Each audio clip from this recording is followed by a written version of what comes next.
Hi friends, welcome back to Neha food stories. ഇന്ന് നമുക്ക് ഒരു അടിപൊളി ഈവനിങ് സ്നാക്ക് ഉണ്ടാക്കിയാലോ? നമ്മൾ ഇഫ്താറിനൊക്കെ സെർവ് ചെയ്യുന്ന ഒരു അടിപൊളി സ്നാക്കാണ് കേട്ടോ ഏലാഞ്ചി. അപ്പോൾ ഈ ഏലാഞ്ചി ഉണ്ടാക്കാൻ വളരെ എളുപ്പമാണ്. നമ്മുടെ വീട്ടിലുള്ള ഇൻഗ്രീഡിയൻസ് മാത്രം മതി നമുക്കിത് ഉണ്ടാക്കാൻ. അതുപോലെ കുട്ടികൾ സ്കൂളിട്ട് വരുമ്പോൾ അവർക്ക് കൊടുക്കാൻ പറ്റിയ നല്ലൊരു സ്നാക്കാണ്. അപ്പോൾ വീഡിയോയിലോട്ട് പോകുന്നതിന് മുമ്പ് നമ്മുടെ ചാനൽ സബ്സ്ക്രൈബ് ചെയ്യാത്തവരുണ്ടെങ്കിൽ ഒന്ന് സബ്സ്ക്രൈബ് ചെയ്യണേ. അതോടൊപ്പം കാണുന്ന ബെൽ ബട്ടൺ ഒന്ന് അമർത്തണം കേട്ടോ. അപ്പോൾ കാണുന്ന ഓൾ എന്ന ഓപ്ഷനും ക്ലിക്ക് ചെയ്യണേ. എങ്കിൽ മാത്രമേ ഞാൻ പുതിയ വീഡിയോസ് ഒക്കെ അപ്ലോഡ് ചെയ്യുമ്പോൾ അതിന്റെ നോട്ടിഫിക്കേഷൻ നിങ്ങൾക്ക് കറക്റ്റ് ആയിട്ട് കിട്ടുള്ളൂ. അപ്പോൾ ഏലാഞ്ചി ഉണ്ടാക്കാൻ വേണ്ടിയിട്ട് ആദ്യം തന്നെ ഒരു പാനിലേക്ക് 1 ടീസ്പൂൺ നെയ്യ് ചേർത്ത് കൊടുക്കാം. ഇനിയിപ്പോൾ നെയ്യിന് പകരം വേണമെങ്കിൽ വെളിച്ചെണ്ണ എടുക്കാം, പക്ഷെ നെയ്യിൽ ചെയ്യുകയാണെങ്കിൽ കൂടുതൽ ടേസ്റ്റി ആയിരിക്കും. അപ്പോൾ നെയ്യൊക്കെ ഇവിടെ മെൽറ്റായി വന്നിട്ടുണ്ട്. ഇതിലേക്ക് കുറച്ച് അണ്ടിപ്പരിപ്പ് ചെറുതായിട്ട് കട്ട് ചെയ്തെടുത്തിട്ടുണ്ട്. അപ്പോൾ എൻ്റെ കയ്യിൽ അണ്ടിപ്പരിപ്പ് കുറവായതുകൊണ്ട് ഞാൻ 2 ബദാമും കൂടി ചെറുതായിട്ട് കട്ട് ചെയ്താണ് ചേർത്തിട്ടുള്ളത്. പിന്നെ കുറച്ച് ഉണക്കമുന്തിരി കൂടി ഇട്ട് കൊടുക്കുക. അപ്പോൾ അധികമൊന്നും വേണ്ട കേട്ടോ, കുറച്ച് മതി. അണ്ടിപ്പരിപ്പൊക്കെ ചെറുതായിട്ട് കട്ട് ചെയ്തിട്ട് ചേർക്കുക. ഇനിയിപ്പോൾ അണ്ടിപ്പരിപ്പ് മുന്തിരി ചേർത്തില്ലെങ്കിലും പ്രശ്നമൊന്നുമില്ല, എന്നാലും നമ്മുടെ സ്നാക്ക് നല്ല ടേസ്റ്റ് ഉണ്ടാവും. അപ്പോൾ റോസ്റ്റ് ആയിട്ടുള്ള അണ്ടിപ്പരിപ്പ് മുന്തിരി ഒരു ബൗളിലോട്ട് മാറ്റിയിട്ടുണ്ട്. ഇനി നമുക്കിതിലേക്ക് തേങ്ങ ചിരവിയത് ഇട്ട് കൊടുക്കണം. അപ്പോൾ ഞാനിവിടെ 1 കപ്പ് തേങ്ങ ചിരവിയതാണ് കേട്ടോ എടുത്തിട്ടുള്ളത്. നിങ്ങൾക്ക് കൂടുതൽ ചേർക്കാൻ താല്പര്യം ഉണ്ടെങ്കിൽ കൂടുതൽ ചേർക്കാം. ഇതിലേക്ക് 1/4 കപ്പ് പഞ്ചസാര കൂടി ഇട്ട് കൊടുക്കാം. പിന്നെ 1 ടീസ്പൂൺ ഏലക്കാപ്പൊടി. അപ്പോൾ ഇനി ഈ പഞ്ചസാര ഒന്ന് മെൽറ്റ് ആവുന്നത് വരെ ഇതൊന്ന് മിക്സ് ചെയ്ത് കൊടുക്കുക. അല്ലാതെ തേങ്ങ ഒത്തിരി റോസ്റ്റ് ചെയ്തെടുക്കേണ്ട ആവശ്യമൊന്നുമില്ല. പഞ്ചസാര ഒന്ന് മെൽറ്റായി വന്നു കഴിഞ്ഞാൽ നമുക്ക് ഫ്ലെയിം ഓഫ് ചെയ്യാം. അപ്പോൾ അതുവരെ മാത്രം ഒന്ന് മിക്സ് ചെയ്ത് കൊടുത്താൽ മതി. അപ്പോൾ ഇനി വറുത്ത് വെച്ചിട്ടുള്ള അണ്ടിപ്പരിപ്പ് മുന്തിരി കൂടി ഇതിലേക്ക് ഇട്ടിട്ട് നന്നായിട്ടൊന്ന് ഇളക്കി കൊടുക്കുക. അപ്പോൾ പഞ്ചസാരയൊക്കെ ഇപ്പോൾ ഇവിടെ മെൽറ്റ് ആയിട്ടുണ്ട്. ഇനി ഇത് ഇത്രയും മതി. ഇനി നമുക്ക് ഫ്ലെയിം ഓഫ് ചെയ്തിട്ട് ഇത് മാറ്റി വെക്കാം. ഇനിയിപ്പോൾ നമുക്ക് ഏലാഞ്ചി ഉണ്ടാക്കാനൊരു ദോശ ഉണ്ടാക്കണം. അപ്പോൾ അതിലേക്ക് വേണ്ടിയിട്ട് ഒരു മിക്സിയുടെ ജാർ എടുക്കുക. അതിലേക്ക് 1 കപ്പ് മൈദ ഇട്ട് കൊടുക്കാം. പിന്നെ ആവശ്യത്തിന് ഉപ്പിട്ട് കൊടുക്കാം. 2 ടേബിൾ സ്പൂൺ പഞ്ചസാര, 1/4 ടീസ്പൂൺ മഞ്ഞൾപ്പൊടി, നല്ലൊരു കളർ കിട്ടാൻ വേണ്ടിയിട്ടാണ് കേട്ടോ മഞ്ഞൾപ്പൊടി ചേർക്കുന്നത്. പിന്നെ 1/4 ടീസ്പൂൺ ഏലക്കാപ്പൊടി. നമ്മളിതിൽ മുട്ട ചേർക്കുന്നുണ്ട്, അപ്പോൾ മുട്ടയുടെ മണം ഒന്ന് മാറാൻ വേണ്ടിയിട്ടാണ് ഏലക്കാപ്പൊടി ചേർക്കുന്നത്.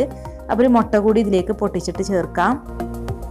ഇനിയിപ്പോൾ വേണ്ടത് വെള്ളമാണ്. അപ്പോൾ ഞാൻ 1 കപ്പ് വെള്ളമാണ് കേട്ടോ ചേർക്കുന്നത്. 1 കപ്പ് മൈദ എടുക്കുമ്പോൾ 1 കപ്പ് വെള്ളവും 1 മുട്ടയും ചേർത്താൽ മതി. ഇനി ഇത് നന്നായിട്ടൊന്ന് മിക്സ് ചെയ്തെടുക്കുക. അപ്പോൾ നമ്മൾ മിക്സിയിൽ അരക്കുകയാണെങ്കിൽ കട്ടയൊന്നും കൂടാതെ മിക്സ് ചെയ്തെടുക്കാൻ പറ്റും. അതുകൊണ്ടാണ് ഇപ്പോൾ മിക്സിയിലിട്ട് അരച്ചെടുത്തത്. അപ്പോൾ ബാറ്റർ ഇവിടെ റെഡി ആയിട്ടുണ്ട്. ഇനി ഇതൊരു ബൗളിലോട്ട് മാറ്റാം.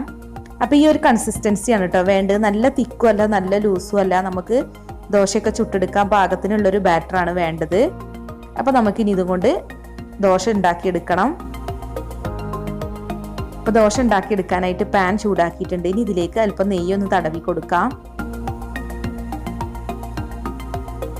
ഇനി ഒരു 3/4 തവി ബാറ്റർ ഒഴിച്ചു കൊടുക്കുക കേട്ടോ. എന്നിട്ടൊന്ന് ചുറ്റിച്ചു കൊടുക്കുക. അപ്പോൾ ദോശ ബാറ്റർ ഒഴിച്ചിട്ട് തവി വെച്ചിട്ടൊന്നിങ്ങനെ റൗണ്ട് ചെയ്ത് കൊടുക്കുക. നമ്മൾ നീർദോശ ഉണ്ടാക്കുന്ന പോലെ ബാറ്റർ ഒന്നിച്ചങ്ങോട്ട് ഒഴിച്ചു കൊടുക്കരുത് കേട്ടോ. അതുപോലെ തന്നെ ചെയ്തെടുക്കണം. അപ്പോൾ ഒരു വശം കുക്കായിട്ടുണ്ട്. ഇനി ഇതൊന്ന് മറിച്ചിട്ട് കൊടുക്കാം. ഇത് പെട്ടെന്ന് തന്നെ കുക്കാവും, അടച്ചു വെക്കേണ്ട ആവശ്യമൊന്നുമില്ല.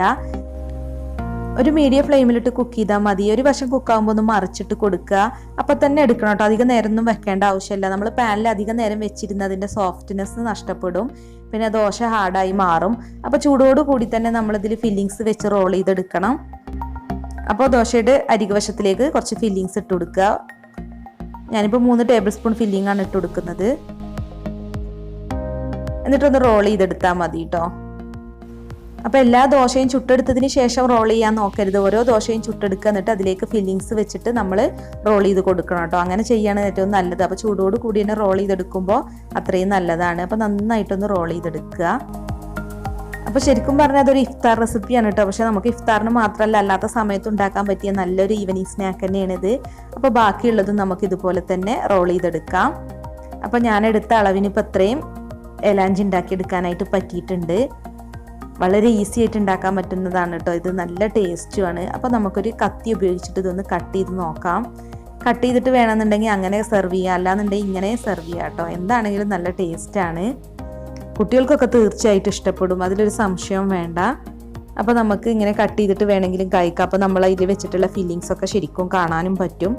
അപ്പോൾ ഇത്രയേ ഉള്ളൂ. വളരെ ഈസി ആയിട്ട് ഉണ്ടാക്കാൻ പറ്റുന്ന നമ്മുടെ ഏലാഞ്ചി ഇവിടെ റെഡി ആയിട്ടുണ്ട്. അപ്പോൾ ഇന്നത്തെ റെസിപ്പി എല്ലാവർക്കും ഇഷ്ടമായെന്ന് കരുതുന്നു. അപ്പോൾ നിങ്ങൾ വീഡിയോ കണ്ടിട്ട് ഇഷ്ടമായിട്ടുണ്ടെങ്കിൽ ലൈക്ക് ചെയ്യാനും ഷെയർ ചെയ്യാനും മറക്കല്ലേ.